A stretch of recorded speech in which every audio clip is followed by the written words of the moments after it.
In nature, efficient design separates the winners from the also-rans. That's why Falcon uses fighter jet experience in business jet design. Big birds with powerful performance, yet able to take off and land like small birds, with a small bird's appetite for fuel. In a world where energy is at a premium, performance may be everything, but efficiency is everything else.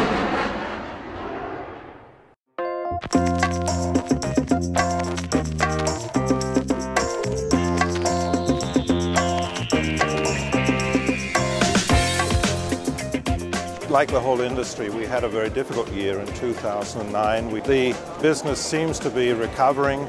The prospects look a lot better. There's a lot more activity. The phones are ringing again. Customers are talking to us, and we're taking orders, I'm pleased to say.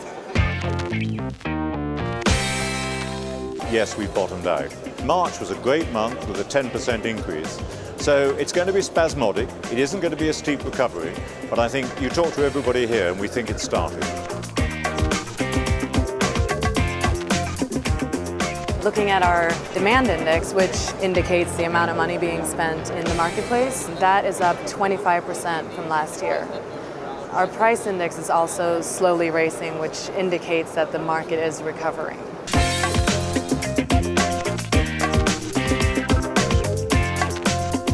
We have approximately 50 deposit-backed letters of intent to purchase the aircraft.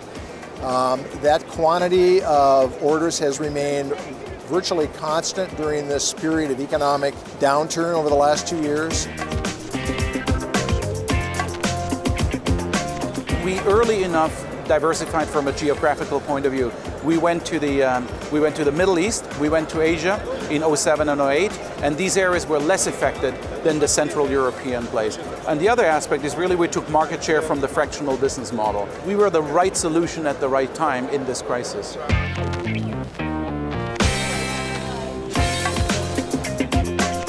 Well, in general, we are very, very positive. We see new clients coming into the market, new customers, new owners or to-be owners. So we are positive. I think it's the bad period is all over. The crisis is over. We're sure.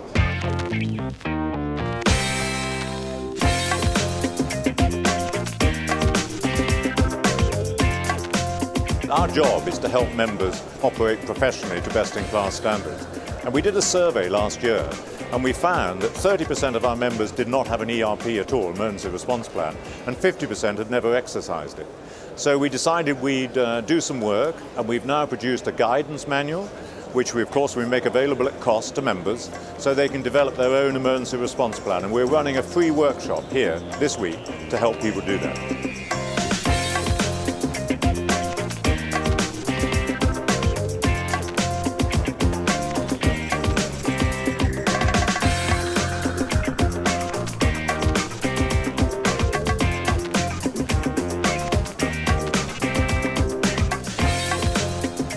Aviation and CharterX closed the deal to merge last month.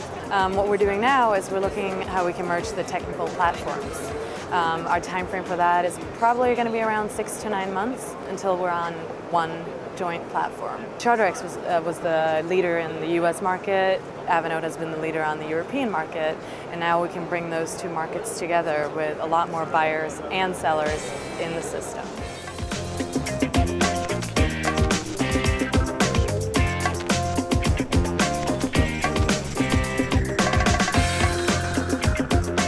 Today, with the agreement with FlexJet, people who buy 100 hours, 200 hours with us in Europe, they simply take our contract, they use our contract, they book through VistaJet, but once they're in the United States, they fly on the FlexJet aircraft.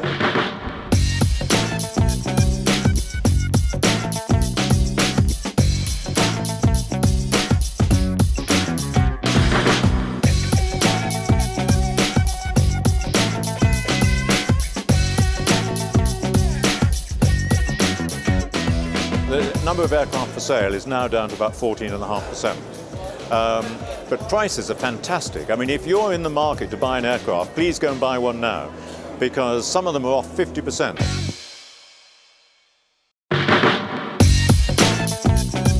But for those who are wanting to buy an aircraft, today is the day to do it, and I think you've got about a year to do it, because we expect prices to stay down for about that time.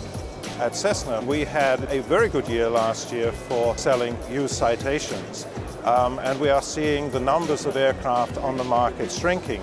Some of that certainly has to do with customers taking aircraft off of the market. They've now put them back into operation.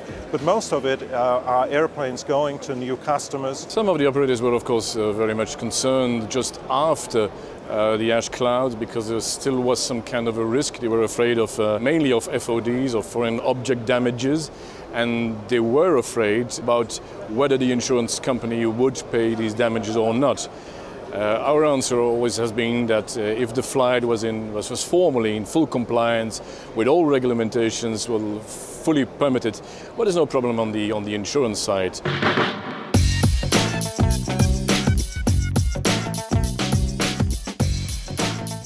We're not in straitjackets to say we have to fly from A to B, so we can fly round the clouds.